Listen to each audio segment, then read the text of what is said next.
First of all, thanks so much for your patience. I had a big hold-up at immigration in Dallas, followed by the Beltway being completely even more stationary than normal on account of the rain and a lot of accidents. So I apologize for being so late, but I'm very grateful to you for hanging around.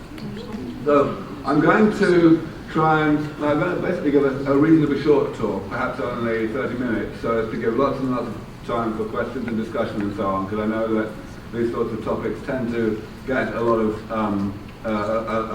interest in terms of debate. This is what I do. This is what I work on. I try to develop regenerative medicine against aging. And I'm going to be talking to you today about why and about how it's going. This is a very interesting visual effect. And that's not my computer doing that, I guarantee. But anyway, this is the organisation I work for. Sense Foundation. It's a US registered charity, a 501c3, and we work to develop regenerative medicine against aging, and also we're interested in enabling everyone to get it when it is developed. So, in order to explain why I work on this, why I think it's the world's most important problem, I thought I would give you some numbers at the beginning. A lot of people, especially a lot of non-biologists, have a misconception about what it means to die of aging. A lot of people think that dying of aging basically means dying of natural causes. In other words, avoiding death from all of the diseases and disabilities of old age that we're familiar with, like Alzheimer's disease and cancer and so on, which we obviously all agree that we don't want to get. And then, having a nice long innings and then, keeling over in one's sleep at the age of 95 or something like that. That's sort of what a lot of people would call death from aging, and a lot of people would also say it's the best sort of way to die. But I want to point out why that's completely incorrect. Because these diseases of old age, these diseases that predominantly affect people who were born a long time ago, they are diseases of old age for a reason. Why don't they affect people who are young adults, people your age? That's the first question. And then, of course, the only answer can be that these diseases are aspects of the later stages of a process that goes on throughout life, namely aging. So in fact, death from any age-related cause, any cause that predominantly affects older people, is death from aging. And that's how we can get these numbers. That out of the total of 150,000 people that die every day worldwide from all causes added together, about 2/3 of them die of aging. And of course in the industrialized world, in the USA for example, it's much higher than that because not many people in this country die of malaria. So this is obviously, unequivocally humanity's worst problem. And we'd really better fix it as soon as we can. So I want to start off by defining some terminology. I want to make sure that you understand what I mean by the term regenerative medicine and what I mean by aging. Because, see, in both of those cases, you've probably got a fair idea in your own mind what those things mean, but actually, it's probably not really the right idea. First of all, regenerative medicine. Now, I think probably everyone here must know that stem cell therapies are parts of regenerative medicine. And many of you have probably also heard of tissue engineering, which is another big branch of regenerative medicine. But regenerative medicine needs to be defined more broadly than just those two examples. First of all, the type of damage that regenerative medicine repairs is not necessarily the sort of acute injury that we have come to associate with regenerative medicine, such as, spinal cord trauma or something. It could be the progressive, chronic, accumulating type of damage that we see in aging. But also, when I say here any intervention that seeks to restore the structure of a tissue or organ, then I'm not putting any kind of scale on the type of restoration. So, tissue engineering is about creating whole new organs outside the body in the laboratory and putting those organs into the body. Stem cells are not at the whole organ level. Stem cell therapies are all about replacing and repairing things at the cellular level by putting in new cells. But equally, we could go further. We could have molecular regenerative medicine that actually takes cells that are not gone, that are still there in the body but are in some way unhappy, and repairs the inside of the cell. Or indeed, for that matter, the structure outside the cell, between our cells. And it turns out that that's a very important consideration when we want to think about applying regenerative medicine to aging. So this is why I want this rather general, rather broad definition of regenerative medicine to apply here. Secondly, with regard to aging, there are lots and lots and lots of ways to define aging. And most of them are pretty uncontroversial, are pretty correct. But most of those definitions of aging are not very useful. By which I mean, they don't help us to orient our thoughts to think about how we might intervene in aging, how we might develop medicine that works to postpone aging. I like this definition because I claim that it is very good for that purpose. First of all, what I'm saying here is metabolism causes pathology. Now, that's a technical way of saying that aging is a side effect of being alive in the first place. Basically, I mean, because metabolism is the word that biologists use to denote not just the rate at which we consume oxygen, as in the term metabolic rate, but everything that goes on in the body, all the molecular and cellular and systemic processes that go on in our bodies all the time and keep us going as long as they do, keep us going from one day to the next, from 1 year to the next. Pathology is the word I'm going to use to describe all the things that go wrong with us in old age, so the diseases of old age, which I mentioned earlier, and also, of course, the aspects of age-related physical and mental decline that we do not necessarily describe as diseases, things like decline of function of the immune system. So that's the pathology. So you already knew this. Metabolism eventually causes pathology. Aging is a side effect of being alive in the first place. But the second aspect of this definition I've got here is a really important one that I really want to make absolutely sure that you all absolutely get, because it's going to be absolutely pivotal for the rest of the talk. I'm introducing this word damage, and I'm going to be using this word damage in this very precise, very specific way for the rest of tonight. Damage is, in this case, the set of intermediates between metabolism and pathology. Damage is the set of things which allow, which mediate this process, which allow metabolism to cause pathology.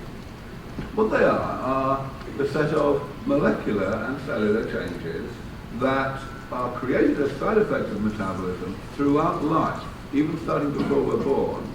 And the other critical feature is they accumulate. These changes accumulate over time, so that eventually they accumulate to a level where they get in the way of our metabolism, and pathologies of old age start to emerge and to progress. That's the basic idea. That's what I mean by damage. So this is a definition of aging that incorporates all the really important aspects. Now, I told you that I thought this definition was very useful for orienting our thoughts in relation to intervention. Here's what I mean. Traditionally, there have been really two ways of thinking about how we might intervene in aging. So here's my definition of aging down here, and these are the two approaches. The geriatric approach is basically everything that we've got today in terms of medicine for problems of old age. And the geriatric approach can be summarized as treating the diseases of old age in just the same way that medicine treats diseases in general. In other words, identifying and characterizing the symptoms of the disease and directly trying to get rid of those symptoms. But it really doesn't work very well, because the target of that approach, namely the pathologies of old age, has these accumulating precursors, the damage of aging. And that means that intrinsically the geriatrician's job is getting progressively more difficult as the patient gets older. The damage accumulates, and so it gets harder and harder to postpone and prevent the pathologies of old age. So the geriatric approach is better than nothing. My goodness, it's a really weird. It's better than nothing, but it's not much better than nothing. And even in principle, it never can be much better than nothing. So a number of people have appreciated this for some time and have come to the conclusion that, well, maybe prevention is better than cure. Maybe we'll do better if we try and intervene at an earlier stage in the chain of events and effectively clean up metabolism so that it doesn't create damage at the rate that it naturally does. If we do that, if we can slow down the rate of creation of damage, then of course we postpone the age at which the damage reaches a pathogenic level. And that's very cool. That means that we get the same effect. And, why not? But there's a problem. So this is about the pathologies of old age. Obviously, there are a lot of them. I've explained what the problem is with that approach. But there's a problem with the gerontology approach, as I call it, as well. It's this. Metabolism is very, very complicated. This here is a simplified diagram of a small subset of what we know about how metabolism works. And as you can see, it's rather hairy. The idea of actually, manipulating this process without doing more harm than good is quite a challenge. But that's not really the problem. The real problem is that this is a simplified diagram of a small subset of what we know about how metabolism works. And any biologist will tell you that that amount that we know is utterly dwarfed, utterly overwhelmed by the astronomical amount that we don't know about how metabolism works. Even ignoring all the stuff that we don't even know that we don't know. So, basically, it's even worse than it looks in this diagram. The gerontology approach, in principle, could actually postpone the diseases and disabilities of old age quite a lot. But it is an idea whose time has absolutely, emphatically not come. There is no way we're going to be able to make it work until we know an enormous amount more than we currently do. That sounds all pretty miserable, but if that was the end of my story, I wouldn't be here, would I? So there must be more, and there is. And in order to explain, I'm going to briefly go into an analogy. I'm going to talk about cars. The reason I'm going to do this is because the human body is a machine. I mean, of course, it's a very, very complicated machine, as I've already explained, but it's still a machine. And that means that, in principle, we might be able to figure out how to extend the healthy, functioning lifespan of that machine, beyond its warranty period, so to speak, by looking at how we already successfully extend the healthy, functioning lifespan of simple man-made machines beyond their warranty period. So, cars. Well, here's a car that's more than 50 years old, and of course that is a lot longer than your average car lasts. So the question is, how has this car lasted so long? Why? And the reason it was built that way. It's got, corrosion-resistant metal and really tough tires and all those good things. And that's very much the same reason why the human body lasts so much longer than the body of a dog or a mouse. We've just got intrinsically better inbuilt automatic anti-aging machinery than what they have. So we last longer. But the important thing about this slide is actually not the picture. The important thing is the title. There's a reason why I put VW bugs up there. The reason is because there are just as many 50-year-old VW bugs driving around the streets of this country as there are 50-year-old Land Rovers. And that's not because they were built to last, because they weren't. Here's one of them. This was built in the same year as the car in the previous slide. And it got that way not because it was built to last, but because it's been well maintained. It's got style, the owners fell in love with it, and they've done an unusually comprehensive job of maintenance on it, more than the law makes you do on your car. And it works. It has succeeded in getting this car to live just as well as it did when it rolled off the production line. And of course we know that there can be cars 100 years old for which that can be achieved. So this is pretty good news. It says that maintenance, in principle, can actually work to do what we want to achieve. So what does that mean in terms of going back to aging? It means this. It means that rather than slowing down the process by which damage creates pathology, or indeed the process by which metabolism creates damage, instead we uncouple those two processes from each other by periodically going in and repairing these various types of damage so that they don't get to the level of abundance that is pathogenic. Now, why am I so optimistic about that approach? As you can see, I am very optimistic. The reason is because it avoids the problems that I've already described with the other two approaches.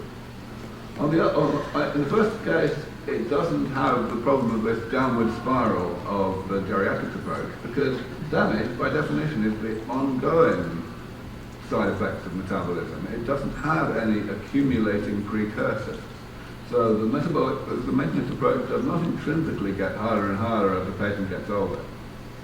Secondly, it avoids the problem with the gerontology approach of having to mess around with a system that we don't understand, because in this case, we're not proposing to mess about with metabolism. We're proposing to let metabolism create these various types of damage at the rate that it naturally does so. And that's critical, because that means that we are effectively sidestepping all of our ignorance about metabolism. If all we need to do is repair the damage, then all we need to do is characterize what the damage is. We don't really have to know very much at all about how the damage is created. So that's the essence of it. But that's actually just one of the reasons why the maintenance approach is so promising. It seems to target, the weak link between being alive and being dead. But also, it turns out that if you actually ask, what is damage? What is this target? In concrete biological terms, it's a lot simpler than either its causes or its consequences. So here's my first outrageous claim of the evening. I claim that all of the phenomena that qualify as damage by the definition I'm using tonight, the intermediates between metabolism and pathology, all of those things can be classified into one or another of these 7 categories. And these categories, I've written them in obviously quite colloquial language, but they are actual bona fide concrete biological things. So when I say junk inside cells, I mean molecular byproducts of normal essential metabolic processes that, for whatever reason, the cell does not have the machinery either to break down or to excrete. So it sequesters those things, and eventually they start to impair the cell's function, very much in the same way that your house doesn't work so well if you don't take out the garbage for a month. So that's junk out, and of course junk can accumulate in principle outside cells as well, in the spaces between cells. When I say too few cells, what I mean is simply the phenomenon of cells dying and not being automatically replaced by the division and differentiation of other cells. Now, that obviously is eventually bad for you because the number of cells goes down in the tissue and eventually it becomes problematic. So if we look at what these things actually mean in terms of the consequences, in terms of the pathologies of old age that are caused, then we can go down this list and identify various important ones. For example, cardiovascular disease is caused by the accumulation of junk inside cells, inside a particular type of cell in the artery wall. Alzheimer's disease is characterized by, and probably partly caused anyway, by the accumulation of something called amyloid, which is in the brain, in the spaces between cells. Parkinson's disease is caused by the death and non-replacement of cells in one other part of the brain called the substantia nigra. So, we can go down this list and talk about the causes and effects. But actually, the cause and effect relationships are very many-to-many, so to speak. There's a lot of multiplicity in which things cause which effect. But that's okay. We don't have to know anything about that in order to implement what I'm calling the maintenance approach. All we have to do is figure out what examples there are within these categories, and then fix those things. And then all of the uncoupling comes for free, whatever the actual cause and effect relationships were in detail. So, I'm making a fairly outrageous statement here, that I feel confident that this is an exhaustive classification, that we can actually say that there are no 8th or 9th categories out there. There are a couple of reasons why I think we can say that. First of all, we can just say, give a biological answer. We can say, well, where can damage accumulate? The answer is it can only accumulate in long-lived structures that don't get simply destroyed and gotten rid of. So we can just say, well, okay, what are we made of? We're made of cells and stuff between cells. What are cells made of? They're made of DNA and protein and so on. And so we can get more or less this list just by using the principle that damage can only accumulate in long-lived structures. The second reason, however, is perhaps more circumstantial but also quite persuasive. It's been the same list for nearly 30 years. All of these things I'm talking about here have been the subject of intensive research and discussion among gerontologists since at least the early 1980s, and in many cases a lot longer. And, we've come a long way in biology in that time. You would have thought that if there were any extending to be done to this list, that we would have found a few extra ones by now. And we haven't. So that's good news. But the really good news is that I think we know how to fix all of these things reasonably well. Here's the same list on the left-hand side of this table, the same list as on the previous slide, different words and different order, but it's the same one. And on the right, I've got the list of things that I think we have a realistic fighting chance of being able to do about the list on the left within a relatively short order. Some of these things are actually very close to being available already in some cases. So, of course, stem cell therapy is all about repairing the damage of cell loss. It's about putting cells into the body that differentiate into the cells that have gone missing. And Parkinson's disease, the example of aging that I just mentioned earlier, that is predominantly caused by cell loss, is indeed currently the subject of clinical trial in human beings with stem cell therapy. Those clinical trials are at an early stage and they're not really working reliably yet, but we're getting there. That's just one example. It turns out there's also clinical trials in phase 3, in fact. That's the last stage before regulatory approval. To get rid of amyloid in the brain using a vaccination approach. The other things that we go on this list, the other things are at an earlier stage of development. Those are the things that Sense Foundation tends to focus on, largely because we want to make as much difference as possible, and the easier things are being focused on by other people. But the fact is, we can describe in a lot of detail what we need to do here. I wrote a book a few years ago in which was a whole chapter dedicated to each of these 7 types of damage and the way to fix it.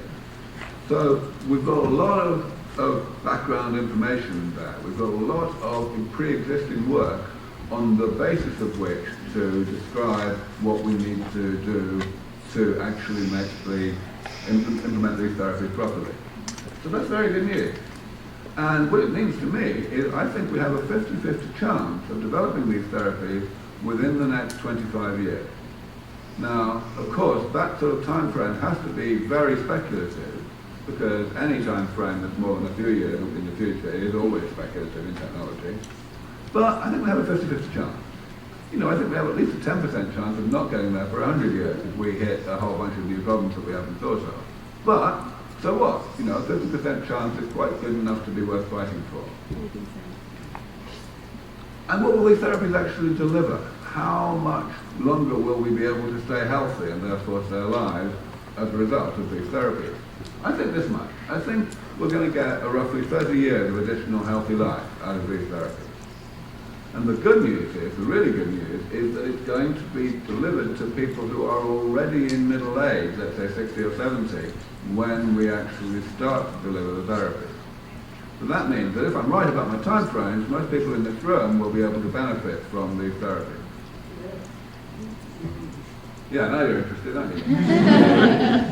All right. I want to go on now in the last 5 minutes or so of the talk and talk a little bit about what I think is really going to happen in the longer term. I'm talking about 30 years here, but many of you probably know that I often talk about the possibility that people alive today may live extraordinarily long, like even 1,000 years or something like that. So, where's the catch? What have I not said yet? Basically what I've not said yet is I haven't introduced this concept down here. This third reason why the maintenance approach is so promising. The maintenance approach buys time. I'm going to explain what that means using this rather horrible diagram. The red line here is what I'm going to use to denote normal aging. And of course I'm being very schematic here. Please don't try to take anything quantitative off this slide. But what I'm saying here is that, here's age on the x-axis. On the y-axis I've got reserve. That's simply the reciprocal of damage. In other words, the amount of additional damage that you can afford to accumulate before frailty sets in, before pathology starts. So in normal aging, you start off at age 0 with not much damage, lots of reserve. As time goes by, aging happens, damage accumulates, reserve goes down. Eventually you get down to this dotted line that I'm calling the frailty threshold. That's when the pathologies emerge. And then you're not one for this world. So, pink line denotes what I've told you so far. that in the relatively near future, with reasonable probability, we should be able to take people who are about here in middle age, they haven't got the pathologies of old age yet, but they're not far away from them, and fix them up reasonably well, so that they are biologically younger than before they took the therapy. And then they age at the normal rate, because remember, we're not proposing to modify the rate at which metabolism creates damage, but of course we can apply the therapies repeatedly thereafter. However, as you can see, we've got the problem of diminishing returns. The therapies work progressively less well. And this diagram illustrates very clearly why that is, namely because the difficult damage, the damage that the therapies don't actually work on. Somebody's got a cell phone, but I've got a laser point.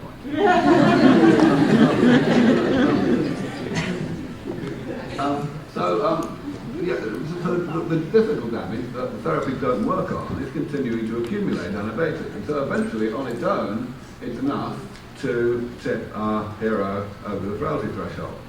All right, so we still get a lot more benefit than if we only had the therapy once, but it's not indefinite longevity. It's not indefinite postponement of the ill health of old age. So the thing is, though, the interval between the first and second applications of this therapy to any individual is going to be quite long. It's going to be like 15 or 20 years. Now, that's a long time in technology, including biomedical technology. So what it means is actually that this scenario is not realistic. It's not realistic to suppose that when this person comes in for their second rejuvenation, they're going to get the same therapy as what they got the first time. What's realistic is that they'll get improved therapy. They've benefited from all the progress that's happened in the previous 15 and 20 years. And that improvement will, among other things, be an improvement in comprehensiveness. So the therapies will be able not only to fix the same easy damage that they could fix earlier, but also they can fix some of the difficult damage, because the therapies are more comprehensive. And you can see what's going on here. This person, after their second rejuvenation, is actually biologically younger than they were after their first rejuvenation, even though they are chronologically older. And that completely eliminates the problem of diminishing returns. If we just iterate on that concept, we can see that so long as we continue to improve the comprehensiveness of the therapies rapidly enough, we can get in the long term, this phenomenon of someone getting biologically younger as they get chronologically older. So of course the key principle that this illustrates is that there is some minimum rate at which we would need to improve the comprehensiveness of the therapies in order for the general long-term trend to be upwards rather than downwards. And that's such an important concept that I give it a name. I call it longevity escape velocity. And this is what it is when it's written out in words, the rate at which these rejuvenation therapies need to be improved in comprehensiveness following the achievement of that first breakthrough of, which I'm calling robust human rejuvenation, those first 30 years of progress, in order to stay one step ahead of the problem. So that's an easy concept, really. Very important one. Is it realistic now? Are we in fact likely to achieve longevity escape velocity? Well, I would like to give you a couple of reasons for believing that actually we're damn certain to achieve it. But once we get those first 30 years of additional healthy lives, we will have done the hard part, and it will be very easy indeed to continue to improve these therapies fast enough to actually stay ahead of longevity escape velocity. One way that I can persuade you of that is by looking at other technology of the recent past. And I was using powered flight here, but I could have used anything really. There's a big distinction between fundamental breakthroughs, such as this, and incremental refinement of those breakthroughs that happen subsequently in the history of powered flight. The big difference is in predictability of when they're going to happen. Leonardo da Vinci probably thought he was only a decade or two away from getting his machines off the ground, but he was wrong. But eventually the Wright brothers were right, and so here they are. And then after that, it was all much more predictable, and it went rather fast. You know, I bet the Wright brothers were quite surprised that it only took 24 years for someone to fly solo across the Atlantic. So that's really good news. It really tells us that from the history of other technologies, that even though we can't predict at all accurately how soon we're going to get those initial rejuvenation therapies, nevertheless we can predict with very strong confidence that once we've done so, the incremental refinements to those therapies that will be required to achieve and maintain longevity escape velocity will be forthcoming at easily the sufficient rates. But you may say, well, it's a bit circumstantial, isn't it? You know, appealing to other technologies, it's not biology, is it? And you're right, it's not biology. So let's try a more direct approach.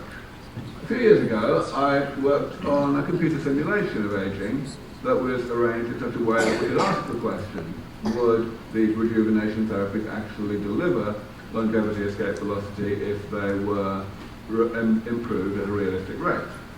So this is the bottom line of the paper. The paper's published, I can always send you it. Here's the survival curve. The survival curve is simply a graph showing the proportion of an initial population that survived, that lived to whatever age. So, of course, everyone by definition is alive at age 0, and this black line, which is actual real data, not simulation, nearly everyone lives until age 50 or 60, and then they start dropping like flies, and hardly anyone gets beyond 100. You know, you knew that. That's a typical survival curve for a typical Western human population in the modern era. The dark blue line here is the simulated survival curve of a population that had the same intrinsic risk of death at each age, at each particular age, as the black line, but they get these rejuvenation therapies.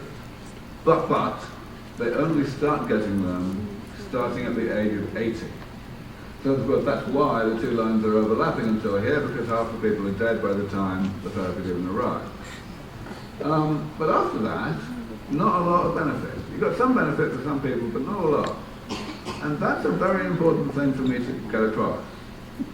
The reason we don't get much benefit there is because people in their 80s or older are not very well. They're already suffering the pathologies of old age. And I do not work on longevity. This is a critical thing I want you all to understand. I work on keeping people healthy, and ideally restoring them to health if they're not healthy anymore. So that means that all of the dramatic longevity consequences that people will talk about when they do media pieces on me, for example, all of that is a side benefit. I think it's a good thing that people have a chance to live a lot longer, but it's a consequence, it's a side effect of staying healthy. I'm interested in stopping people from getting Alzheimer's disease and such like. And if that results in their living a lot longer, so much the better. But it's not the purpose of this work. And if you're thinking about this work in terms of longevity, and you're wondering what you would do with all that time, or you worried about dictators living forever, or any of the reasons that people so often bring up, then I want you to reorient your thinking right now, because this is not about longevity. This is about health. And if anyone in the audience can raise their hand when I ask you, do you want to get Alzheimer's disease, then, fair play. But I have a feeling nobody will raise their hand. Okay, so, not much benefit. But, now let's look at the next line, this sky blue line. Here, what we're seeing is, again, a simulation of what the population survival curve would look like if we got these therapies coming along. But in this case, the therapies start earlier. They start at the age of 70. And so at first it's the same sort of story, not a lot of benefit, but eventually the therapies start to get the upper hand. They start to really comprehensively reduce the biological age of the population. And so 10 or 15% of these people get out to ages like 150 or 200, and they, by that time, have completely eliminated any risk of death from causes of old age. These graphs do not incorporate any deaths from age-independent causes. If you're at 60 years old when the therapies first come along, then this is the brown line, and nearly half of the people will get to longevity escape velocity. So it's looking pretty cool.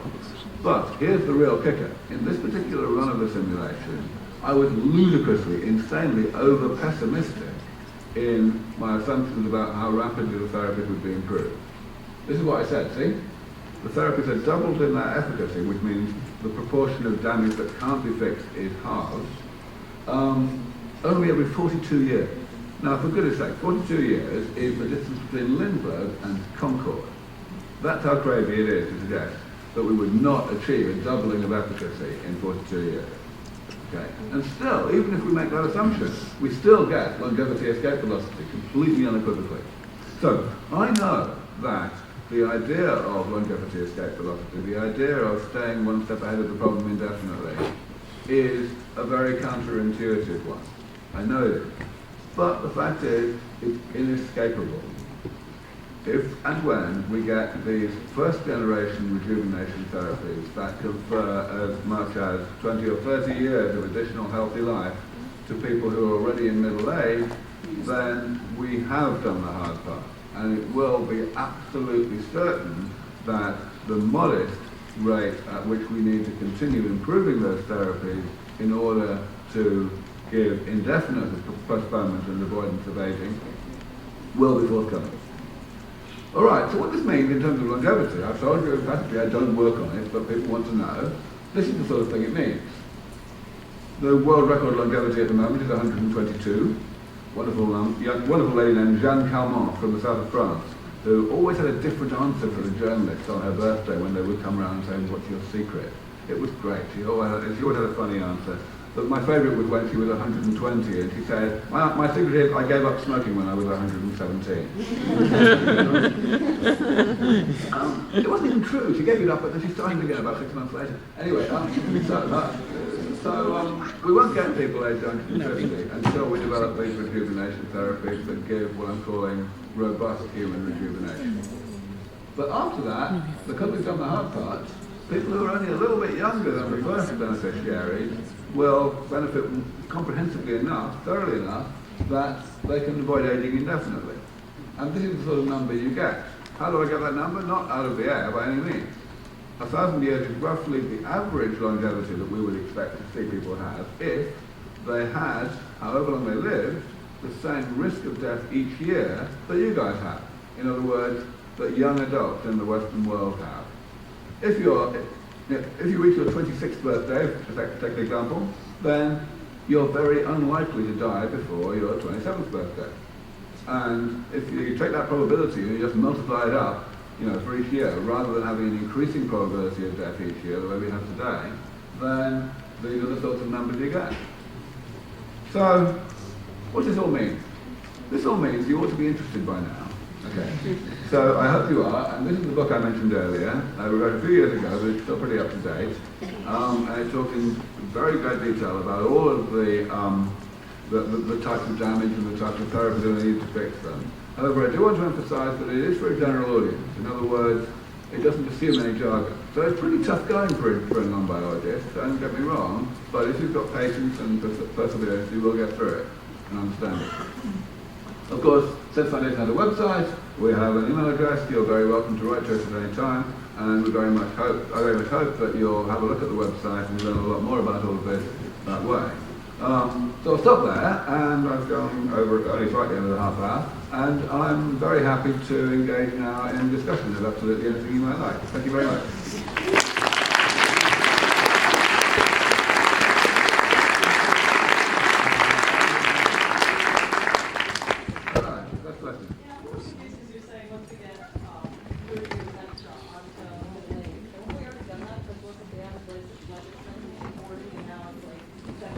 Okay, so the question is, hang on, if 30 years of increase of life is enough to get to longevity escape velocity, then why aren't we already there? Because we're already living at least 30 years longer than we did a century ago, for example. And the catch is, longevity escape velocity will be achieved once we get that much benefit from rejuvenation therapy, from therapies that can be applied in middle age.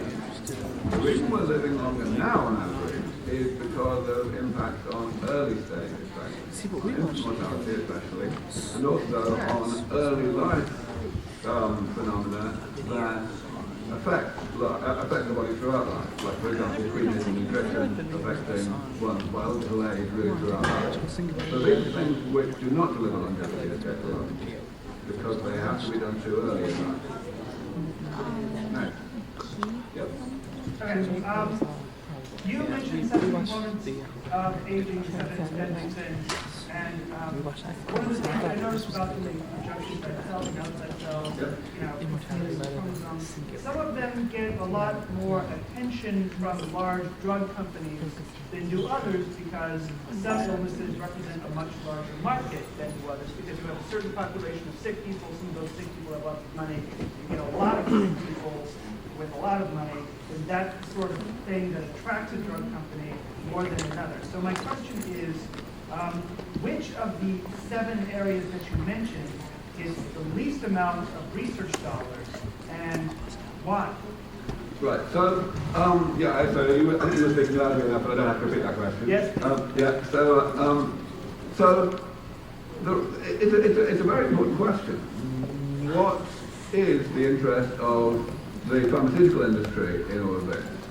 And how can we increase that interest? Why are they interested in something more than others? Actually, however, your original premise is not really correct.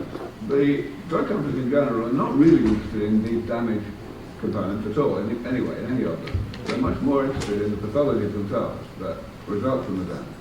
And they try to treat those pathologies, as I mentioned at the beginning, by treating them directly, rather than trying to develop what I would like to call preventative geriatrics.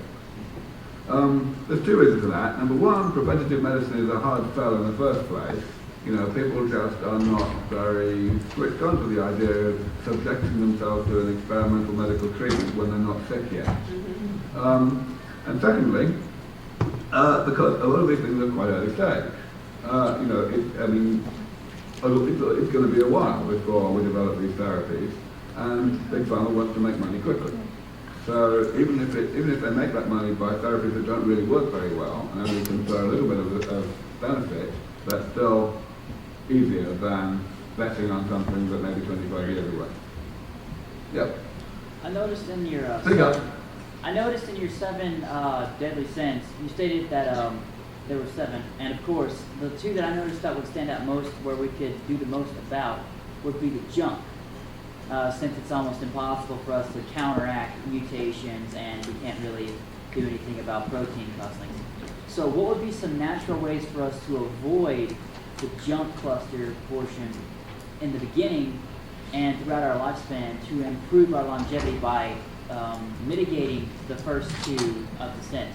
So are you asking really mitigating them by stopping them from being created in the first place? Yes, and by removing the already pre-existing damage. All right, so the question is about the various types of molecular garbage that I spoke about, both inside cells and outside cells. I don't really agree with your premise that those are the easiest things. It turns out to be a little more complicated than that. But junk outside cells probably is the easiest, because it turns out that we can have a big impact on that simply by doing stuff that causes the junk to get inside cells. Once it's inside cells, it's exposed to much more powerful degradation machinery than what exists outside cells, so you've got a much better chance of getting rid of it. And that's what this approach that I mentioned, vaccination, actually achieves. The immune system of the brain, the microglia, basically gobble this stuff up and get it inside the cell, and then it, in theory anyway, goes away. So that's relatively easy. Junk inside cells, junk would actually accumulate anyway inside cells. Accumulates because even the really powerful machinery that's in the cell for breaking things down doesn't work on everything. So I proposed a number of years ago now that we might be able to fix this problem by introducing new enzymes that exist in other species.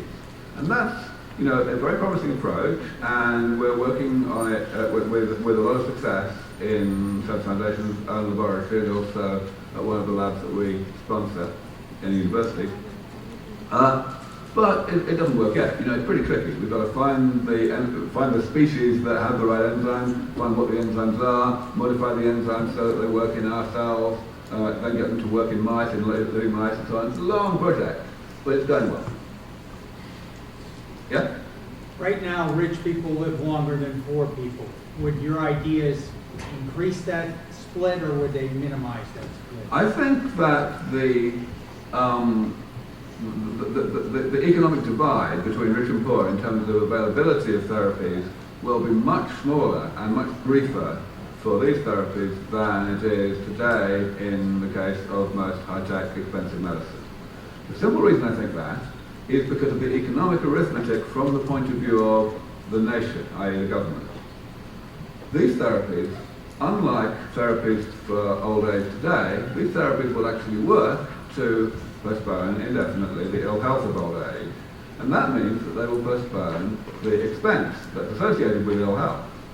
At the moment, it's actually well known that the average person has more money spent on their medical care in the last year of their life than in the whole of the rest of their life put together.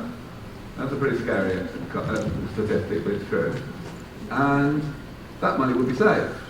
Plus, of course, there's all the indirect costs that we have to take into account. The loss of productivity of the loved ones of the elderly that are frail.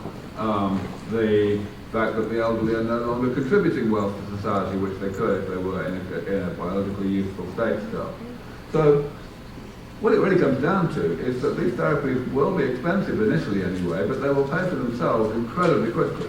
And that means that it would be economically suicidal for any nation, even a really tax-averse nation like the USA, to actually not deliver these technologies free, irrespective of ability to pay, to anyone who's old enough to need them. If you don't do it, then you're going to spend a lot more money doing other stuff. It's just like basic education, really. You know, basic education is free to anybody and that's because if you don't educate your kids, then 20 years down the road you're going to be economically crippled. You know, same deal. Yes? How do we integrate the quality of life then? I mean, for example, is it worth living longer, but at the same time you're not really happy and content? Well, right. So the question is about quality of life. What's the point of having a long life if you haven't got high quality life? And of course, what you're saying there is exactly what I was saying about not working on longevity. I work on health. The main determinant of quality of life is how healthy you are. And this is all about that. In general, I think we can say if people are truly, both mentally and physically, looking, feeling and functioning just like young adults, then it's not much of an issue how long ago they happen to have been born. They will have a high quality of life. Yep. You said that to allow metabolism, the damage from metabolism to occur and then you just repair the damage. Yep. In other words, you don't believe in preventive medicine. I think, so the question is this a sort of rejection of preventative medicine for the diseases of old age? I would say absolutely no, it's not a rejection of that at all. This is prevention. I can call it preventative geriatrics, if you like, because the idea is we do intervene at an earlier point in the chain of events than what a geriatrician would do. We don't address the pathology, we address the causes of the pathology. However, what I'm sure you're trying to say is that we could, in principle, be more preventative than that. We could intervene in the creation of the damage in the first place. And I absolutely agree. That would, in principle, be a very good idea. But in practice, if we want to do more than the very obvious things that your mother told you, like not smoking and not getting overweight, then the approaches that we have today, whether it's supplements or lifestyle changes or anything like that, are simply not effective. If you happen to be an unlucky type who is aging unusually rapidly, then there's some evidence that some supplements and such like can somewhat normalize your rate of aging. But if you're already aging averagely, or if like me you're naturally aging unusually slowly, I've been tested rather well for these things and I have an unusually low biological age, that's great. Then the stuff we've got today just can't give anything that can be really measured. That's really important to remember, because I'm not against these things, but even if they can confer some benefit, that's great. But it would be extraordinarily bad if people over-interpreted that and got over-optimistic about what today's therapies can do, and therefore got less agitated about the creation of new therapies. Yep. This is a very vague question, but I was wondering what cancer treatment methods you were personally most optimistic about, and given the radically different nature of every instance of cancer, do you believe there's any one true treatment that will be a surefire cure? Right, so the question is, how are we going to treat cancer, especially given that cancer is not really one disease, so there's lots and lots of differences between different cancers. There's one thing I mean, basically, our approach starts off by taking that second point of view about the variety of different cancers head on and saying, well, okay, cancers are all different in all these different ways. Is there anything that all cancers have in common? And the answer is yes, there is. All cancers have some mutation of some kind that allow them to divide indefinitely, even despite the problem of DNA replication at the interchromosome. In other words, they always turn on some method of elongating the telomere. That means that if we can find a therapy that addresses that stops cancers from extending their telomeres, then it is going to be a universal cancer therapy. Okay. So that's what we want to do. We want to actually completely eliminate the possibility for cancers to extend their telomeres. Now that in and of itself is not a new idea. What is a new idea is how indiscriminately to do this. Because the difficulty with pretty much all cancer therapies is that cancers are very good at mutating to masquerade as non-cancer cells, and thereby to escape any therapy that is designed to specifically hit the cancer cells and not the non-cancer cells.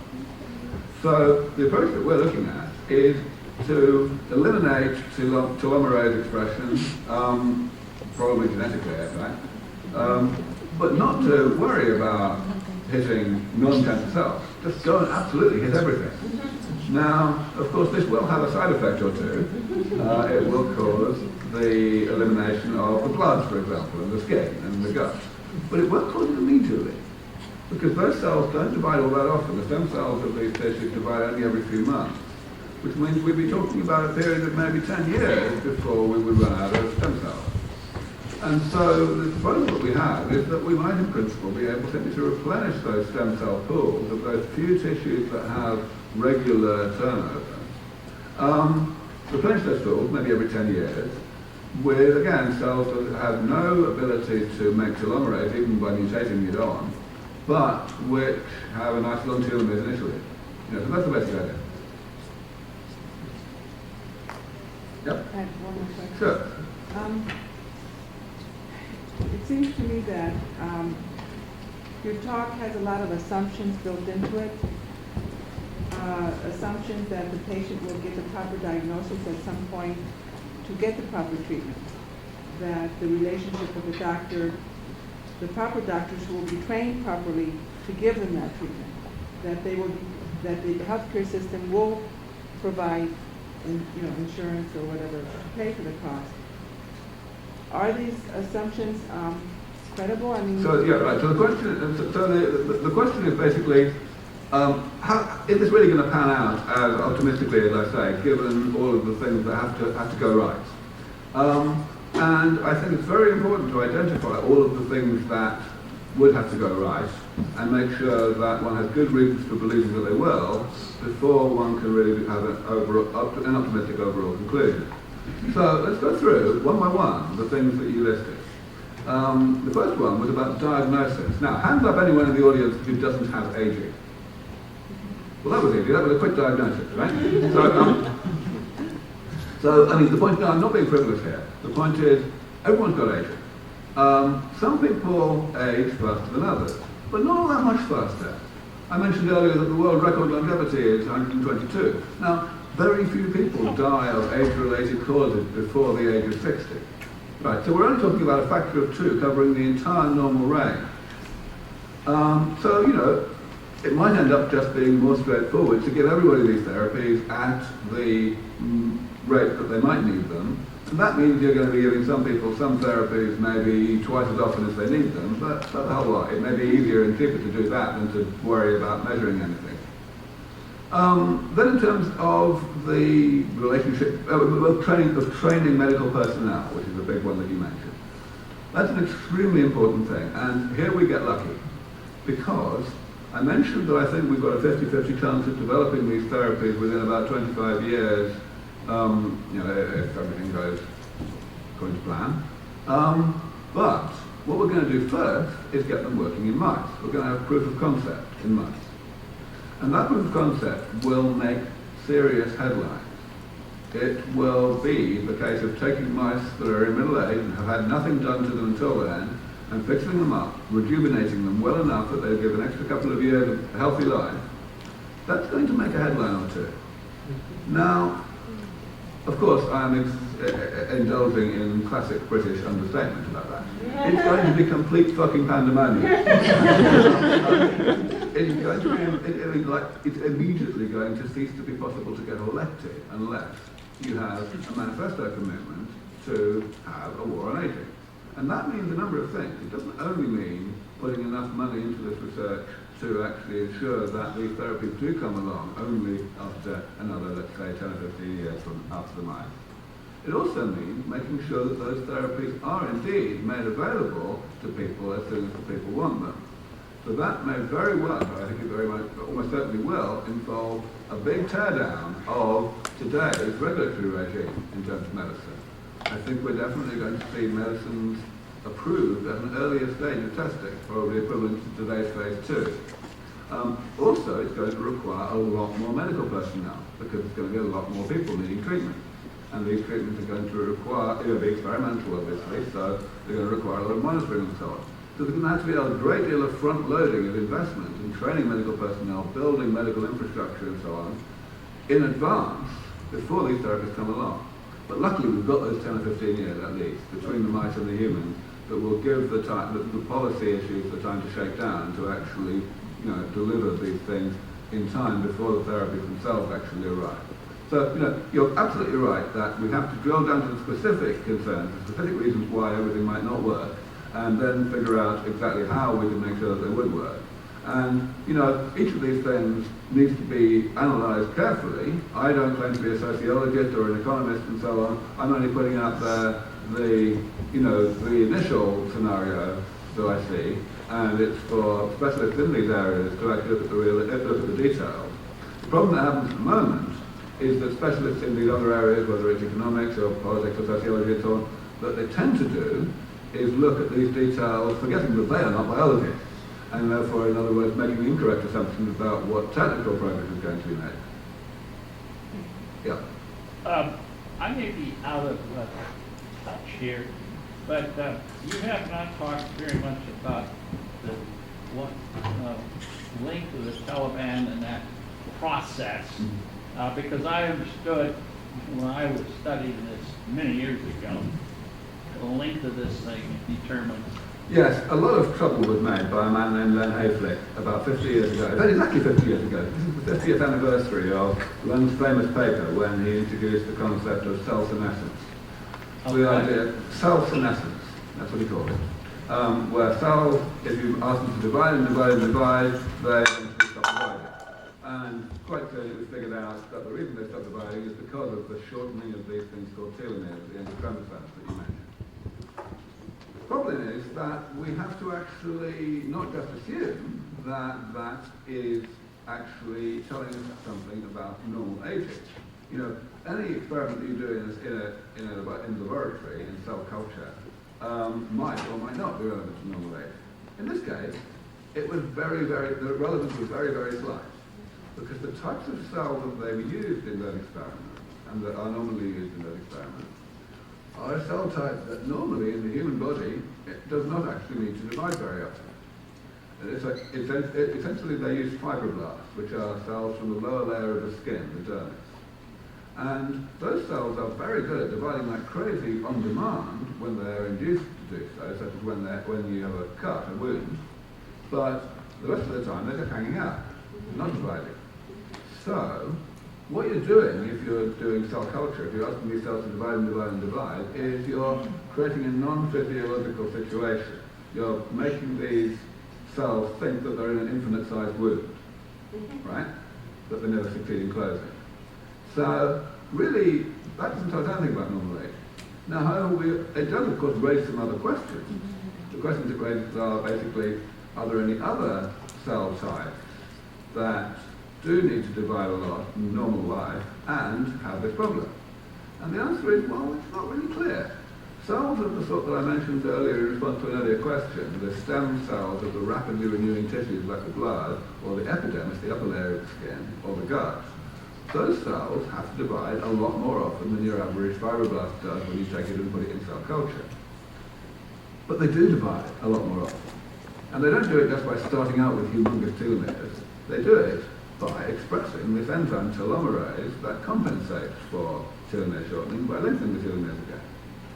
So, you know, it's not obvious that the Hayflick limiter, it's normally called, has any real role in normal aging. It probably has a bit of a role in some aspects of normal aging. The immune system looks like a particular example, but not much of a role. However, you know, telomeres, some stem cells do seem to get shorter during age, and it might be good to increase that telomere length again. So people are looking at that. People are looking at the possibility of stimulating this enzyme telomerase to act as an anti-aging therapy. I'm pessimistic about that. I think that, first of all, if we do it, it's not clear, as I said, that it will have much benefit. But secondly, it is clear that there's a high risk of having a big downside, namely allowing cancer cells to divide indefinitely when we don't want them to. Any more? Okay, hi. I was wondering what your thoughts were on trying to maybe slow or suspend metabolism so that people can reach that 25 or I think you said maybe 70 if nothing goes to plan time period, or if you think we don't know enough about the metabolism flow chart to do something like that. Right, so the question is, could we, without exactly altering the nature of metabolism in a way that, like, we don't know enough about how to do, might we just be able to just globally slow it down? Just sort of, you know, dial it down so that somehow aging happens more slowly as well. You know, if we slow down everything in metabolism, then it's reasonable to suppose that we will also slow down the creation of damage, and thereby perhaps give us a longer, healthy life. Unfortunately, no, it's not easy. I'm not very optimistic about that. There are certain ways that people have found to quite dramatically slow down certain parts of metabolism, especially the metabolism of oxygen. A few years ago it was found that if you feed mice a well-chosen concentration of hydrogen sulfide, well, if you make them breathe it, obviously, then they go into this sort of hibernation state. But you're not really changing anything else. There are other aspects of metabolism that are still going at the normal rate, and so everything's sort of a bit out of kilter. And certainly nobody has been able to extend the lifespan of mice by keeping them in this hibernated state for a long time. So, in essence, the people with the lower metabolic rate have a chance of living longer than those with the higher. So that turns out, so the question is, well, okay, maybe we can't actually develop medicine that would lower metabolic rate and thereby extend life, but maybe within natural variation, there is such a correlation that people with a lower metabolic rate might live longer. And actually, what you say there is an idea with a great pedigree.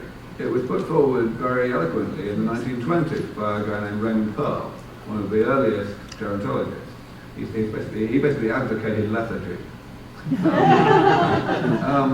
But actually, we know, of course, that exercise is good for you by and large. This is actually, for the reasons you just laid out, it's quite a strange thing, and it's something called the exercise paradox. But we do understand it now. And it ultimately comes down to the fine details, the mechanistic details of how breathing ends up being bad for you in the first place. The mechanistic details of how the process of metabolizing oxygen creates toxins in the body called free radicals that do damage and create various of the types of damage I mentioned. It turns out that the machinery that is involved in metabolizing the oxygen and which creates free radicals as a side effect does not create more free radicals if it uses more oxygen. That machinery, which is called the mitochondrion, actually turns out to make more free radicals if it's underemployed, if it's not given enough to do, so to speak. And so the number of mitochondria we have in a cell is quite closely tuned, quite closely monitored, and dialed up or down, depending on how much work we're doing. I think that might be it. All right.